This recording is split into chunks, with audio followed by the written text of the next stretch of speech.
Assalamualaikum warahmatullahi wabarakatuh. Alhamdulillahirabbil alamin wabihi nasta'inu ala umuri dunya waddin wassalatu wassalamu ala asrofil anbiya'i wal mursalin wa ala alihi washabihi ajmain. Amma ba'du. Pertama-tama, marilah kita panjatkan puji dan syukur kehadirat Ilahi Robbi yang telah memberikan kita beribu-ribu kenikmatan, di antaranya nikmat iman dan nikmat Islam. Sholawat beserta salam semoga tercurah limpahkan kepada Nabi kita, yakni Habibana wa Nabiyana Kanjeng Nabi Muhammad Sallallahu Alaihi Wasallam, kepada keluarganya, kepada sahabatnya, kepada tabiin tabiatnya, dan kepada kita selaku umatnya. Amin ya Allah ya Rabbal Alamin. Kepada Bapak Ibu dosen yang saya hormati, kepada rekan-rekan semua yang saya banggakan. Perkenalkan, nama saya Hilma Nurwanti. Di sini saya akan menyampaikan hasil wawancara yang berjudul Pengaruh Bank BRI terhadap nasabah di Dusun Mekarsari dengan tema kurangnya modal usaha. Seiring dengan berkembangnya perekonomian di dunia usaha, masyarakat juga semakin banyak yang minati, baik itu dalam bidang jasa maupun dalam bidang perdagangan. Terbukti sekarang banyak perusahaan-perusahaan di Indonesia ini yang berdiri ya. Tapi juga semakin banyak usaha, maka harus ada juga modal ya. Contoh saja, katakan saja namanya itu Silpia ya. Contohnya, Silpia ini contoh berbisnis online, tetapi dia itu tidak punya usaha. Dia itu sudah punya tekad, dia bagus, sudah punya niatnya juga bagus, tetapi mentalnya juga bagus ya, tetapi usahanya modalnya itu tidak punya. Nah, maka percuma juga kalau itu nantinya akan rugi seperti itu. Tapi juga di sini contoh kita sudah punya modal, nah baru kita bisa menjalankannya seperti itu. Kalau dalam hal keuntungan, ya dalam hal keuntungan di sini kita itu harus mempunyai produk sendiri kalau kita tidak ingin rugi seperti itu. Jadi kita harus mempunyai modal sendiri tanpa melibatkan ke orang lain, Contoh, kalau kita ikutnya itu ke reseller yang lain, kan dari reseller yang lain itu sudah ditambah ya, keuntungannya itu sudah ditambah dengan dia sendiri gitu ya, itu sudah besar. Nah, kalau kita ikutnya ke sana, maka keuntungan kita itu akan kecil. Contoh, kita ikut nih jualan baju ya, baju itu kan sudah mahal, tapi kita tambahannya 10.000. Nah, maka di sana juga itu ya kecil gitu. Ditambah lagi kita tidak ikutnya sama kurir. Contohnya kita ikutnya itu tidak ada kurirnya gitu, jadi kita yang mengantarkan. Nah, di sana juga mungkin yang ada itu rugi, bukannya malah untung seperti itu. Nah, dalam mengambil keuntungan juga kita jangan hanya memikirkan diri sendiri, tetapi kita harus juga memikirkan customer kita yang order kepada kita. Jadi kita di sini itu harus lihat nih kualitas barang tersebut itu bagus atau tidak, cocok tidak, layak tidak kalau diberikan harga segini untuk barang ini, untuk bahannya seperti ini. Nah, kalau barang tersebut itu tidak layak harga segini, maka kita harus menurunkan harganya seperti itu. Contoh, kalau kita jualan jaket ya, jaketnya itu udah tebal ya, mungkin kita juga menambahkannya itu paling 8.000 ataupun 5.000 seperti itu. Tapi kalau jaket tersebut itu sangat tebal ya, mungkin kita juga menambahkannya itu pasti 10.000 ataupun 20.000 ataupun 15.000 seperti itu ya. Jadi kita juga jangan hanya memikirkan diri sendiri saja, tapi kita harus juga memikirkan customer kita agar customer kita itu puas terhadap barang kualitas yang diorder dari kita seperti itu. Jadilah dia itu mencari langganan kepada kita gitu. Seperti itu.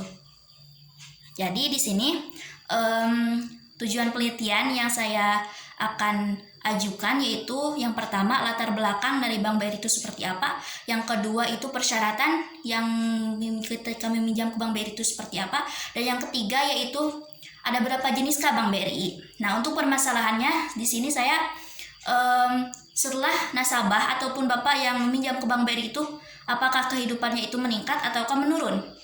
Lalu setelah itu apakah ada faktor penghambatnya ataukah tidak. Nah, yang selanjutnya nanti akan dibahas lagi seperti itu, nanti akan dibahas ke yang selanjutnya. Perkembangan perekonomian saat ini itu sangat strategis ya, apalagi dalam Bank BRI ini itu sangat cepat dan juga sangat dinamis ataupun berubah-ubah. Dalam bank kreditannya juga di sini itu asetnya itu sangat besar sekali ya, berkembang pesatnya itu. Contoh sekarang ada nasabah yang meminjam uang ke Bank BRI ya, contohnya itu meminjamnya itu sebesar 50 juta, contohnya seperti itu. Tetapi beliau itu dalam pengembalian itu telat ya, dan pengembaliannya itu telat. Nah, maka akan mempengaruhi juga kepada pihak yang lainnya seperti itu. Di sini juga saya menggunakan kajian teori yaitu wadiah dan juga mudorobah, di mana wadiah ini implikasinya itu sama dengan qard ya, yaitu nasabah sebagai yang meminjam, sedangkan Bank BRI yaitu sebagai peminjam. Ya, jadi saya menggunakannya prinsip yang wadiah. Kalau yang kedua yaitu prinsip mudorobah. Kalau prinsip mudorobah ini jadi itu lebih ke musyahibul mal ataupun dengan mudorib, jadi ini lebih ke jual beli ya, jual beli sirkoh seperti itu. Dalam metodologi penelitian ya, metode penelitian ini adalah suatu karya ilmiah ya, dimana sebelum kita melakukan wawancara kita harus menentukan metodologi penelitiannya dulu. Apakah metodologi penelitiannya ini mau bersifat metodologi kualitatif ataukah mau menggunakan metodologi kuantitatif, yaitu tergantung dari bahan-bahan yang akan kita ajukan sebagai bahan penelitian tersebut. Nah, kebetulan di sini untuk yang pertama metodologi pendekatannya itu saya menggunakan metodologi kualitatif, di mana di sini saya mewawancarai Bapak Bank BRI dan juga Bapak nasabah. Dan yang selanjutnya untuk sifat penelitiannya yaitu saya menggunakan sifat deskriptif ya, di mana di sini itu agar lebih jelas dan juga agar lebih detail dan juga agar lebih valid lagi ya mengsurveinya seperti itu. Jadi di sini saya menggunakan yang bersifat deskriptif seperti itu. Dan yang selanjutnya untuk lokasi penelitiannya, untuk Bank BRI-nya itu berada di Cimaragas, sedangkan untuk Bapak UMKM yang menjadi nasabahnya itu berada di Dusun Mekarsari. Seperti itu. Yang selanjutnya kita lanjut ke dalam pembahasan. Yang pertama kita akan bahas mengenai tentang latar belakang didirikannya Bank BRI. Bank Rakyat Indonesia atau disingkat dengan BRI adalah salah satu bank pemerintahan terbesar di Indonesia, di mana Bank BRI ini yaitu didirikan yang pertamanya itu didirikan di Purwokerto, yaitu Jawa Tengah, yang didirikan oleh Raden B. Arya Widjamaja dengan nama The Purwokertos Has and Spare Bank is Land Spurman. Nah, di sini itu atau bank pinjaman ataupun bank panduan atau dengan bank pinjaman milik kaum priayi di Purwokerto. Nah, di sini itu melayani orang-orang yang pribumi itu ya. Jadi melayani yang hanya sekitar wilayah saja seperti itu. Jadi yang hanya bangsa Indonesia saja seperti itu. Nah, Bank BRI ini didirikan pada tanggal 16 Desember 1895. Itu dinobatkan sebagai hari lahirnya BRI. Nah, jadi di dalam BRI ini kalau ada UMKM yang kurangnya modal ya, ataupun UMKM yang kecil ataupun yang kurang mampu, nah bisa meminjam ke Bank BRI tersebut, karena Bank BRI ini itu lebih khusus untuk kepermodalan ya. Jadi ada usaha yang kecil-kecilan kurangnya modal bisa membantu ke Bank BRI ini seperti itu. Lanjut ke pembahasan yang kedua yaitu jenis-jenis Bank BRI. Nah, jenis-jenis Bank BRI ini yaitu terbagi menjadi dua. Yang pertama ada BRI KUR, yang kedua ada BRI Kupedes. Apa yang dimaksud dengan Bank BRI KUR? Ya, kita kupas satu persatu. Yang dimaksud dengan Bank BRI KUR ini yaitu kredit usaha rakyat. Nah, di mana di sini itu sudah difasilitas subsidi ya oleh pemerintah ke dalam Bank BRI KUR seperti itu. Dan yang kedua yaitu Bank BRI Kupedes. Apa yang dimaksud dengan Bank BRI Kupedes? Bank BRI Kupedes yaitu kredit umum pedesaan. Nah, di mana di sini juga itu kredit usaha umum pedesaan ini sudah disediakan oleh Bank BRI unit ya seperti itu. Jadi kalau dari UMKM yang kecil ya, yang kecil-kecil, contoh mau membuka usaha seblak nih atau mau membuka usaha bakso ya, ataupun yang sedang marak-maraknya saat ini yaitu Cirambai ya ataupun Cipakociak. Nah, kita bisa kita bisa meminjamnya itu ke Bank BRI Kupedes ya, seperti itu. Lanjut ke pembahasan yang ketiga, yaitu syarat-syarat untuk meminjam ke Bank BRI. Nah, tadi kan sudah dipaparkan ya sebelumnya bahwa BRI itu terbagi menjadi dua, yaitu ada yang BRI KUR dan juga ada yang BRI Kupedes. Nah, bagaimana sih syarat untuk meminjam ke Bank BRI KUR? Nah, yang pertama harus adanya usaha, itu pasti ya, tapi persyaratannya sama sih, tapi ada bedanya sedikit aja ya. Jadi yang pertama itu kalau kita untuk meminjam ke Bank BRI KUR itu, yang pertama harus ada usahanya. Yang kedua, fotokopi KK, kartu keluarga, dan juga fotokopi KTP ataupun kartu tanda penduduk. Dan yang ketiga yaitu untuk pinjamannya itu harus ada usahanya tapi tanpa adunan di BRI KUR ya. Kalau yang selanjutnya untuk persyaratan ke Bank BRI Kupedes, yang pertama itu sama harus ada usahanya. Yang kedua itu juga sama, fotokopi KK ataupun KTP. Ya, dan yang selanjutnya itu untuk pinjamannya ada usahanya dan juga ada ajuannya, atau bisa letter C ataupun SPPT SAM. Nah, untuk keterangan tersendiri kalau dalam BRI KUR ini jadi kalau kita meminjamnya itu mungkin ya sesuai kemampuan masing-masing nasabah ya. Jadi mau minjamnya berapapun ya, tapi dalam batas maksimalnya itu yaitu 50 juta itu batas maksimal di BRI KUR. Dan juga kalau orang yang meninggal itu, kalau nasabah tersebut meninggal, nah dalam angsuran tersebut harus tetap dilunasi gitu ya, harus tetap dibayar seperti itu. Mau dari pihak keluarganya mungkin yang mewakili, ataupun dari siapa gitu ya, dari orang lain juga, ataupun dari tetangga, ataupun dari siapa untuk mewakili membayar tersebut ya. Jadi dalam BRI KUR ini kalau ada yang meninggal itu nasabahnya itu tetap harus dibayar sampai lunas ya, seperti itu. Nah, sekarang untuk bunganya itu, untuk bunga di BRI KUR itu karena mungkin dibatasi ya, jadi sedikit untuk bunganya ya, seperti itu. Dan yang selanjutnya yaitu untuk BRI Kupedes. Kalau untuk BRI Kupedes ini ya tadi ya sudah mengetahui bahwa untuk meminjamnya itu mungkin ya sesuai kemampuan masing-masing, tetapi kalau untuk dalam pembatasannya itu tidak ada batasannya ya. Jadi contoh mau minjam 1 triliun pun, 1 miliar pun itu bebas ya, tetapi asalkan bisa untuk sanggup membayar angsuran tersebut atau utang tersebut, seperti itu.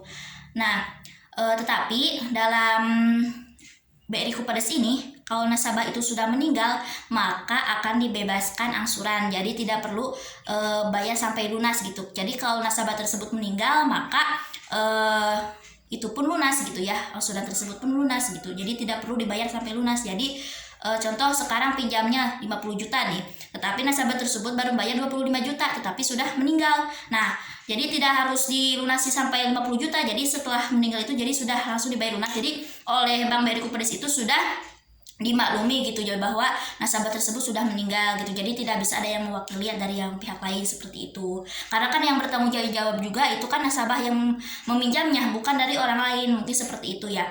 Nah, terus untuk tadi ya untuk bunganya sendiri, mungkin di sini itu tadinya itu bunga itu lebih besar dari yang Bank KUR ya.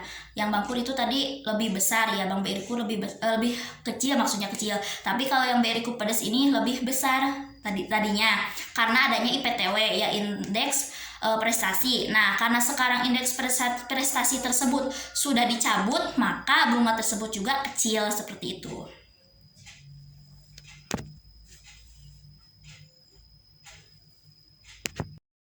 Baik, kita lanjut ke pembahasan yang keempat, yaitu bagaimana pengaruh beliau setelah meminjam uang ke Bank BRI. Nah, pasti di dalam ekonominya itu alhamdulillah meningkat ya, dan untuk alat pekerjaannya juga alhamdulillah sudah mulai terpenuhi, mulai dari mesin profil dan mesin mesin profil, mesin tata. Nah, itu sudah mulai terpenuhi ya, sudah mulai ada. Nah, karena di situ juga alat itu untuk membantu beliau untuk pekerjaan, karena beliau juga suka membuat pintu atau membuat bingkai jendela ya, dan yang lainnya. Nah, di situ juga beliau jadi membutuhkan mesin profil dan juga mesin tata, seperti itu. Nah, untuk poin-poin terpentingnya untuk pengaruhnya yaitu yang pertama meningkatnya ekonomi beliau ya, meningkatnya ekonomi yang beliau miliki. Yang kedua yaitu rasa semangat beliau rasa semangat bekerja beliau dari sebelumnya itu lebih semangat yang sekarang, ya seperti itu. Ya dari sebelumnya mungkin semangat tapi kurang rasa semangatnya ya gitu. Dan pada intinya itu kita harus berupaya untuk bekerja keras supaya mendapatkan apa yang kita inginkan ya, dengan cara bekerja keras seperti itu. Lanjut ke pembahasan yang kelima, yaitu faktor penghambat. Nah, apa sih ketika meminjam uang ke Bank BRI itu apa sih faktor penghambatnya? Nah, kita itu dilihat dari ketika nasabah tersebut tidak mempunyai usaha yang tetap. Nah, BRI pun juga ngasihnya itu tidak semena-mena langsung dikasih ya, tetapi BRI juga ini mempunyai pertimbangan dulu ya, pertimbangan apakah ini layak atau tidak gitu untuk dikasih pinjaman seperti itu. Jadi orang tersebut itu atau nasabah tersebut itu harus konfirmasi dulu terhadap pihak BRI-nya gitu, konfirmasi dulu. Nah baru BRI tersebut mensurvei ke rumah apakah usahanya itu tetap atau tidak gitu, seperti itu. Jadi baru kalau usahanya itu tetap ya, terpercaya atau yang diyakini oleh pihak BRI itu, nah baru BRI juga akan mengizinkan seperti itu, akan mengasih bantuannya atau mengasih pinjamannya kepada nasabah tersebut. Tetapi kalau nasabah tersebut tidak mempunyai atau tidak diyakini oleh Bank BRI, nah maka ya dibatalkan, tidak akan diberi gitu ya, seperti itu. Dan juga pihak BRI pun pasti akan melihat nih dalam 1 bulan ataupun dalam 1 minggu nih suka mendapatkan berapa gitu ya hasilnya gitu atau upahnya. Nah maka dilihat dari itu juga nanti Bank BRI juga akan melihatnya, akan mempertimbangkan lagi bagaimana nih baiknya, apakah bisa dikasih atau tidak gitu. Lanjut yang selanjutnya yaitu ke penutup, yaitu solusi. Nah solusinya agar kita tidak terlibat oleh adanya riba ataupun bunga ya, agar menghindarinya, yaitu kita bisa meminjamnya ke bank syariah. Nah di bank syariah ini yaitu tidak ada yang namanya riba ataupun bunga ya, ataupun uang yang lebihnya gitu.